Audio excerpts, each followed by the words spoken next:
오늘 하나님께서 우리들에게 주시는 말씀은 출애굽기 4장 1절부터 17절까지 말씀입니다.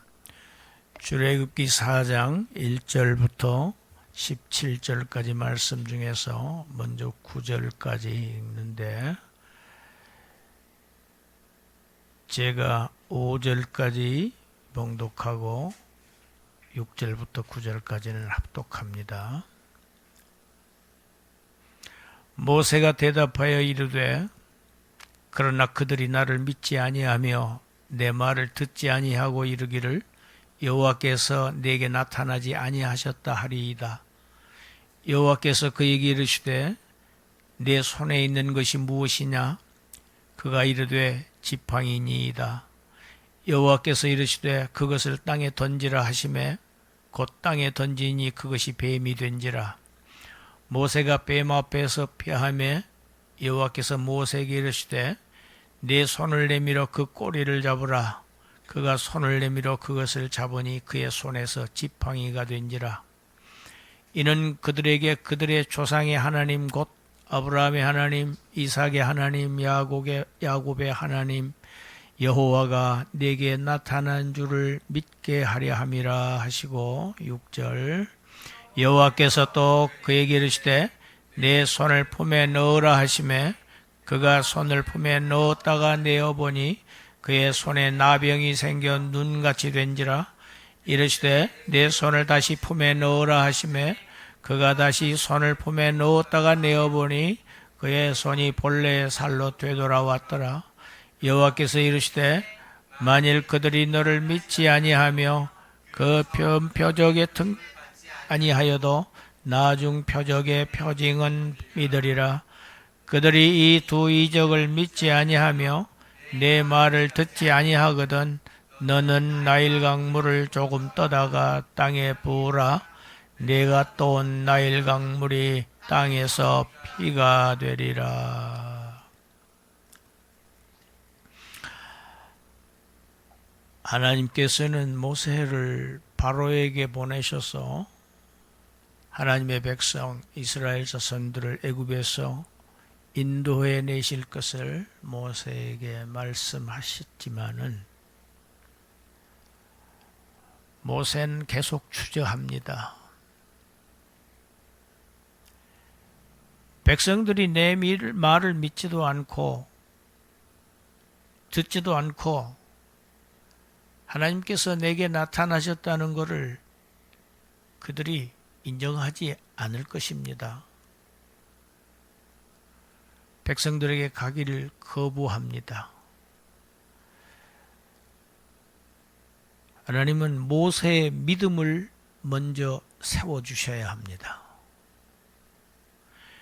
백성들을 인도하시는데 하나님께서 먼저 우선적으로 하셔야 할 일은 지도자의 믿음을 먼저 세우시는 일입니다. 그 믿음을 위해서, 모세의 믿음을 위해서, 백성들의 믿음을 위해서 세 가지 표적을 보여주시는 내용이 오늘 본문의 내용입니다. 그 첫째 표적입니다. 하나님께서 모세에게 묻습니다. 내 손에 있는 것이 무엇이냐? 같이 합시다. 내 손에 있는 것이 무엇이냐? 지팡이입니다. 그것을 땅에 던지라. 땅에 던졌더니, 말씀대로 땅에 던졌더니 그 지팡이가 뱀으로 변했습니다. 뱀은 위험합니다. 독이 있습니다. 왜 하필 위험하고 독이 있는 뱀인가? 고대 근동지방에서 이 뱀은, 물론 성경에서도 그렇게 나옵니다. 지혜로운 동물로 나옵니다. 지혜와 권위의 상징입니다. 애굽에서는 뱀을 바로 왕의 수호신으로 섬기고 있습니다. 바로 왕을 지키는 것이 뱀입니다. 모세가 지금 뱀을 보는 것은 바로 바로왕을 대면하는 것과 같습니다. 모세에게 바로는 무섭고 두려운 존재입니다. 지금 바로를 피해서 도망해 나와서 지금까지 살아왔던 모세, 그 바로를 연상시키는 뱀을 보고 무의식적으로 피하고 도망합니다. 하나님은 모세에게 있는 이 바로에 대한 두려움을 먼저 제거해 주셔야 합니다. 다시 명령하십니다. 내 손을 내밀어 그 꼬리를 잡으라. 여러분, 뱀의 꼬리를 잡으면 어떻게 됩니까? 물립니다. 뱀의 독에 잘못하면 죽습니다. 그런데 뱀의 꼬리를 잡으라고 하십니다. 뱀을 잡을 때는요, 머리를 잡아야 됩니다. 머리가 잡기가 쉽지가 않지요. 그러나 머리를 잡아야 합니다. 그런데 꼬리를 잡으라고 하십니다. 손을 내밀어 꼬리를 잡으니 다시 모세의 손에 지팡이로 변합니다. 이러한 첫째 표적을 보여주시는 하나님의 뜻이 있습니다. 내가 두려워하는 그 바로, 그리고 그 바로의 신들, 내가 다 컨트롤한다. 내가 다 그들을 주장하고 내 마음대로 그들을 할 수 있다 하시는 것을 보여주심으로 인해서 모세에게 있는 바로와 그 애굽의 신들에 대한 두려움을 지금 제거하시기 위한 것이, 동시에 이스라엘 백성들,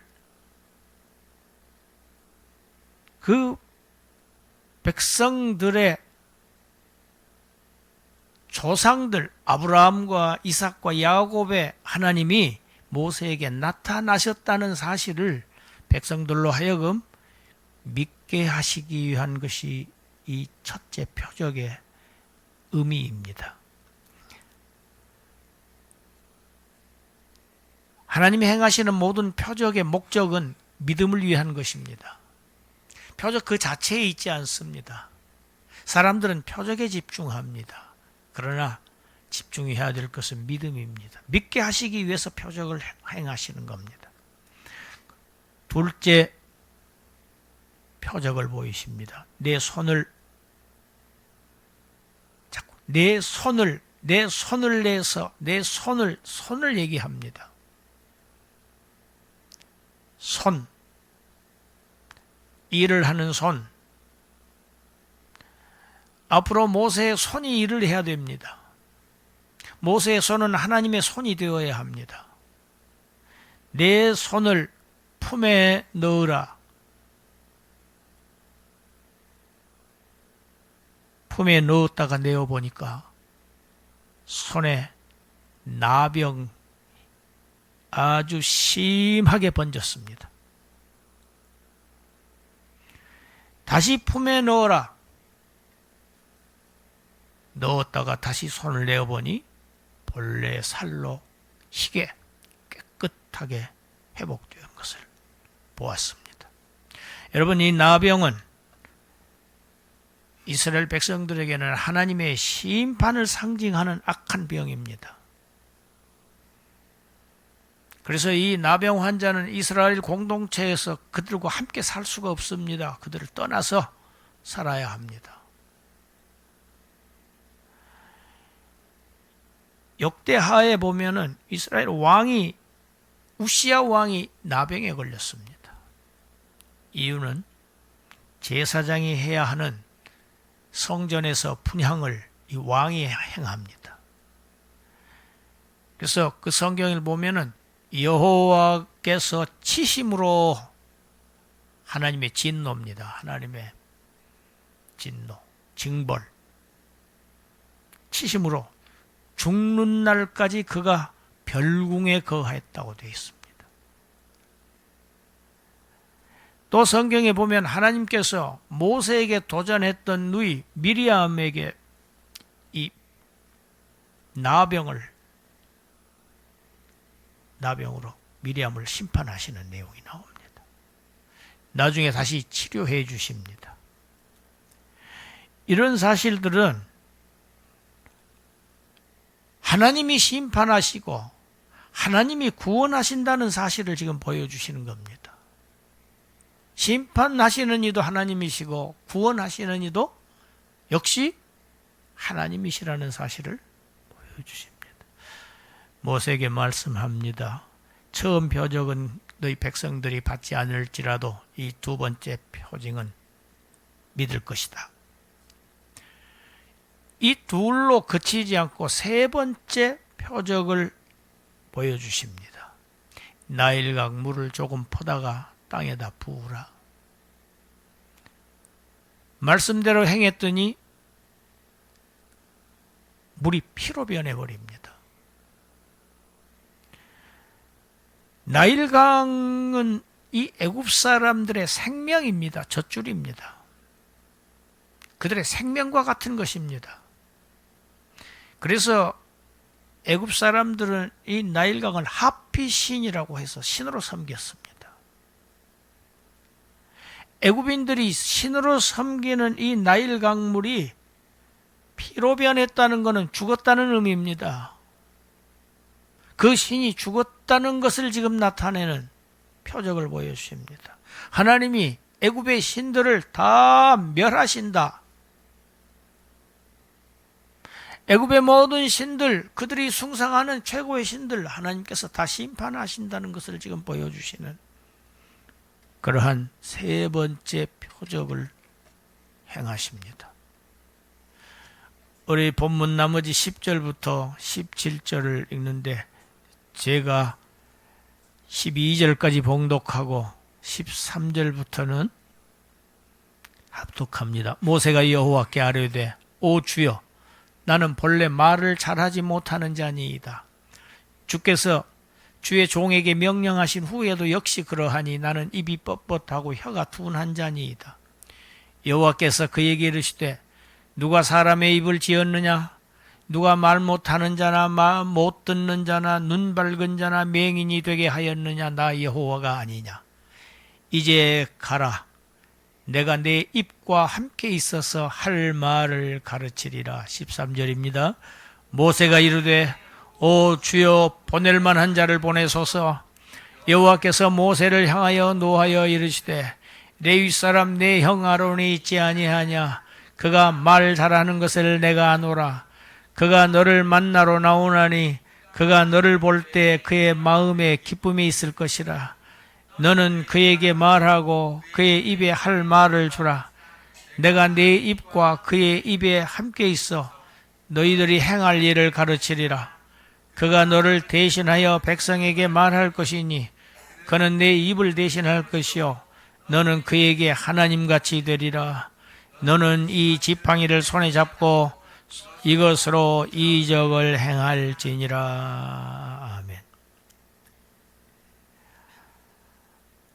하나님께서 모세에게 또 이스라엘 백성들이 믿을 수 있는 표적을 세 가지나 지금 보여주셨음에도 불구하고 모세는 하나님의 소명을 받아들이는 것을 계속해서 주저합니다. 이제는 말 못하는 것을 핑계 삼습니다. 저는 본래 말을 잘하지 못합니다. 저는 입이 뻣뻣하고 혀가 둔한 자입니다. 말을 잘 못해요. 사람들 앞에 이렇게 감히 자신 있게 나서지를 못해요. 수줍음을 탑니다. 소극적입니다. 그런 이야기지요. 말을 잘 못해서 사람들 앞에 설 수 없어서 사명을 감당할 수 없다고 거절합니다. 이스라엘 백성 전체를 지금 지도하고 이끌고 가야 할 모세로서는 분명히 결격사항임에 틀림없습니다. 사람 앞에 나서기를 주저한다.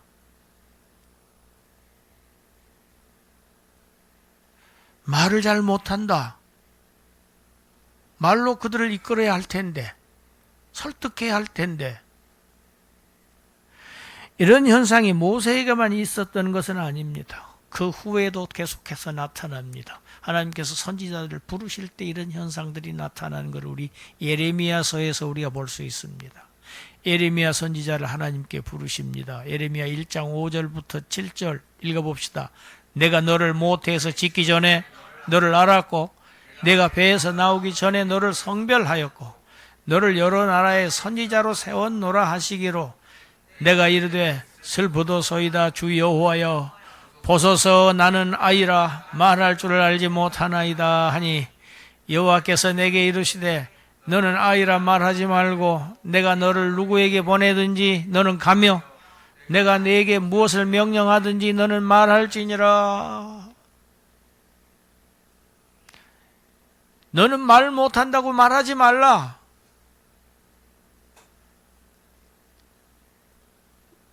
너를 누구에게 보내든지 너는 가고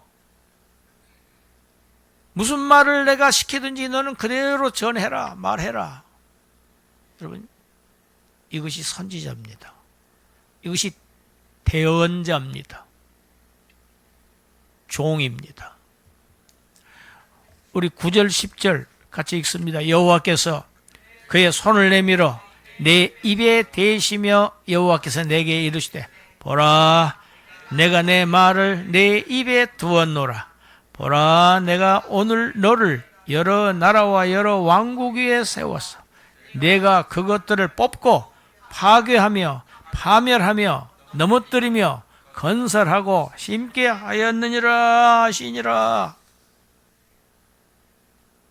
여러분, 예레미야가 어떻게 왕국을 뽑기도 하고 심기도 하고 건설하고 넘어뜨리기도 하고 예레미야가 어떻게 그렇게 합니까? 예레미야 개인이 한 것이 아닙니다.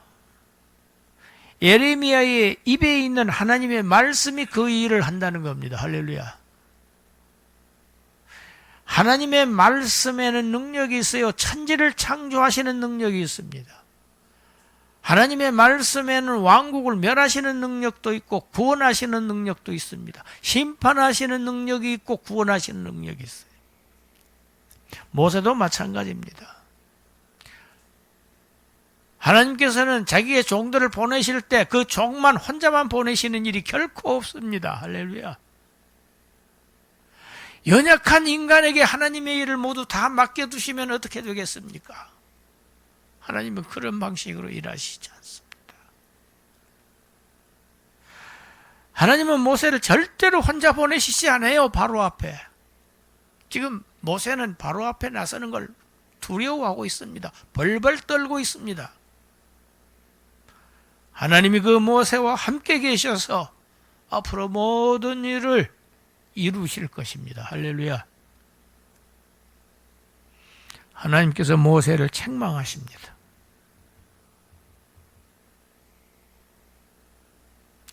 누가 사람의 입을 지었느냐? 말 잘하는 입, 말 잘 못하는 입, 누가 지었느냐?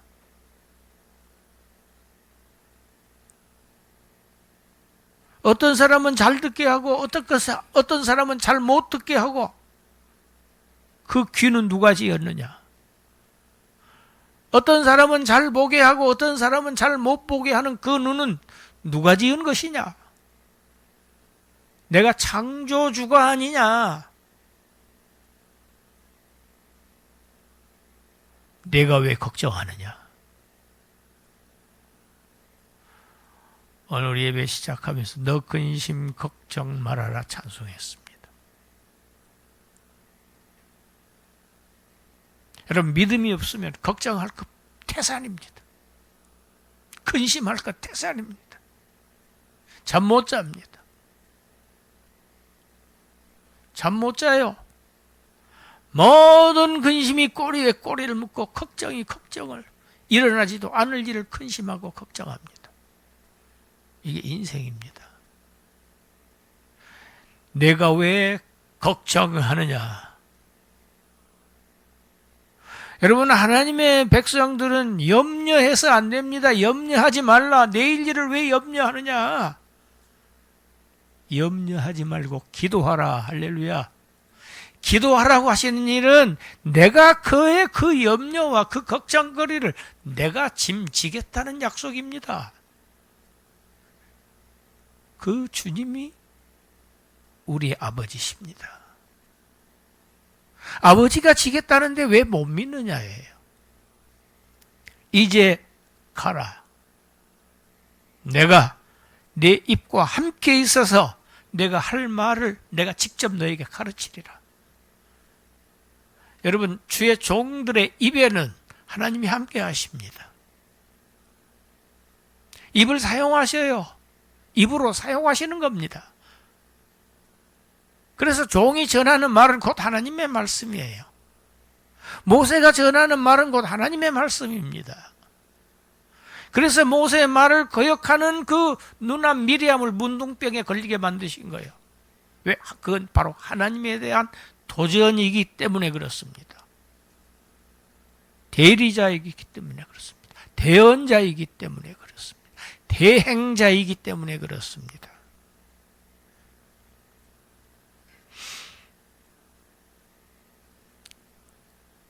이렇게까지 말씀하셨는데도 모세는 줄기차게 발뺌합니다. 오 주여. 13절이죠. 보낼 만한 자를 보내소서. 왜 접니까? 왜 나 같은 자입니까? 보낼 만한 사람이 있지 않습니까? 그런 사람 보내십시오. 똑똑한 사람, 말 잘하는 사람, 돈 많은 사람, 권세 있는 사람, 그런 사람 보내시지요. 왜 저 같은 양치기를 보내십니까? 비천한 존재를.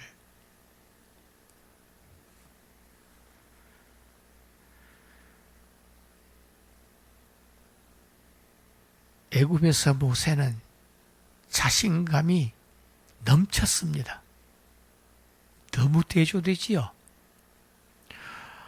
하나님은 자신을 완전히 내려놓는 사람, 자신을 완전히 비운 사람을 쓰십니다.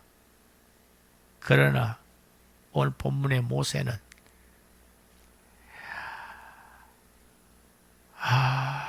그것이 지나칩니다. 지나치다 못해서 하나님의 부르심을 지금 거부하고 있는 것입니다. 거절하고 있는 것입니다. 그래서 하나님께서는 모세에게 화를 내십니다. 본문에 노하셨다고 합니다. 화입니다. 하나님도 화내세요. 항상 사랑만 하시는 게 아닙니다. 무섭게 화를 내십니다. 그리고 말씀하십니다. 내 형 아론이 있지 않느냐? 너는 내 형 아론에게 말하고 내가 할 말을 그에게 주라. 아마 아론은 말을 잘했던 것 같습니다. 굉장히 외향적이었던 사람이었던 것 같아요. 그런데 그런 사람을 왜 하나님은 쓰시지 않았을까요? 하나님이 쓰시는 사람은 따로 있습니다. 하나님은 모세에게 말씀하시고 모세는 자기가 하나님으로부터 받은 그 하나님의 말씀을 아론에게 전하고 아론은 모세에게서 들은 하나님의 말씀을 백성들에게 전하는 이러한 구도입니다. 모세의 말은 곧 하나님의 말씀으로 최종적으로는 하나님의 백성들에게 전해진 것입니다. 그래서 모세는 아론에게 하나님 같이 되는 것입니다. 하나님께서요, 아론이 형입니다. 질서를 확고하게 세우십니다. 아론이 모세를 넘보지 못하게 위치를 하나님이 고정시키시는 장면입니다. 아론은 모세의 대변자일 뿐입니다. 대통령실에 대변자 있지요. 대변인입니다. 대변인은요, 말하라고 하는 대로 하는 것밖에 그 이상의 전혀 권세 없습니다. 대신 말하는 것, 도구일 뿐입니다. 너는 이제 이 지팡이를 손에 잡고 이것으로 이적을 행할지니라.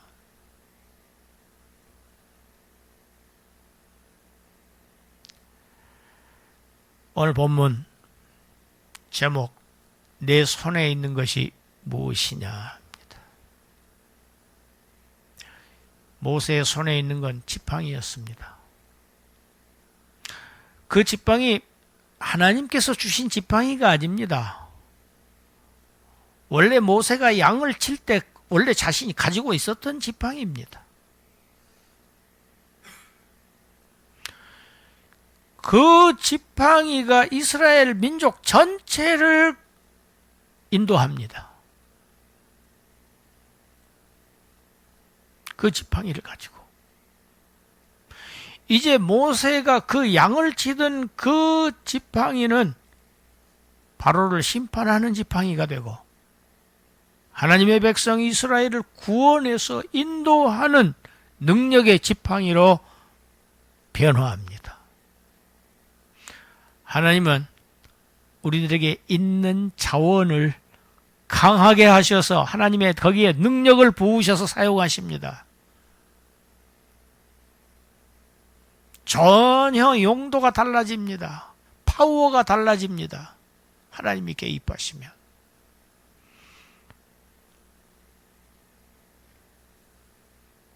모세가 양을 치고 있던 그 지팡이 자체에 신비한 능력이 있는 것일까요? 그럴 리가 없습니다. 이것은 무엇을 얘기하느냐? 하나님께서는 양을 치던 모세를 곧 하나님의 지팡이로 사용하셔서 그가 장인 이드로의 양을 인도하고 그 양을 쳤듯이 이제는 하나님의 자기 백성들을 먹이고 인도해 가도록 그에게 사명을 주셨다는 의미입니다. 이 내용이 시편 77편에 나옵니다. 시편 77편 20절 우리 같이 읽어봅시다. 주의 백성을 양떼같이 모세와 아론의 손으로 인도하셨나이다. 모세를 쓰셨습니다. 거부해도 쓰셨습니다. 발뺌해도 쓰셨습니다. 하나님이 하나님으로부터 지명당하면 결국은 하나님의 도구로 쓰십니다. 하나님은요, 자신의 계획을 인간이 거절한다고 해서 수정하거나 취소하시지 않습니다. 그의 기쁘신 뜻대로 행하십니다. 이것이 하나님의 절대적인 주권입니다.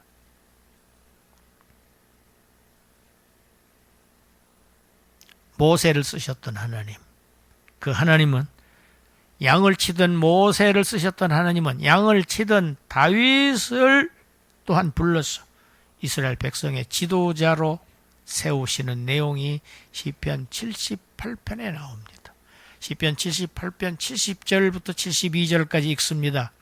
또 그의 종 다윗을 택하시되 양의 우리에서 취하시며 전 양을 지키는 중에서 그들을 이끌어내사 그의 백성인 야곱 그의 소유인 이스라엘을 기르게 하셨더니 이에 그가 그들을 자기 마음의 완전함으로 기르고 그의 손의 능숙함으로 그들을 지도하였도다. 여러분, 다윗은 양을 길렀습니다. 양을 쳤습니다.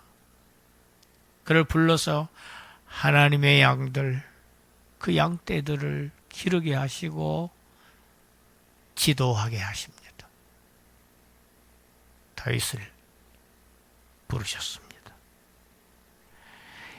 이렇게 하나님이 양을 치던 모세를 불러서 자기 백성을 애굽에서 이끌어내게 하시고 또 인도하시는 것. 양을 치던 다윗을 택하셔서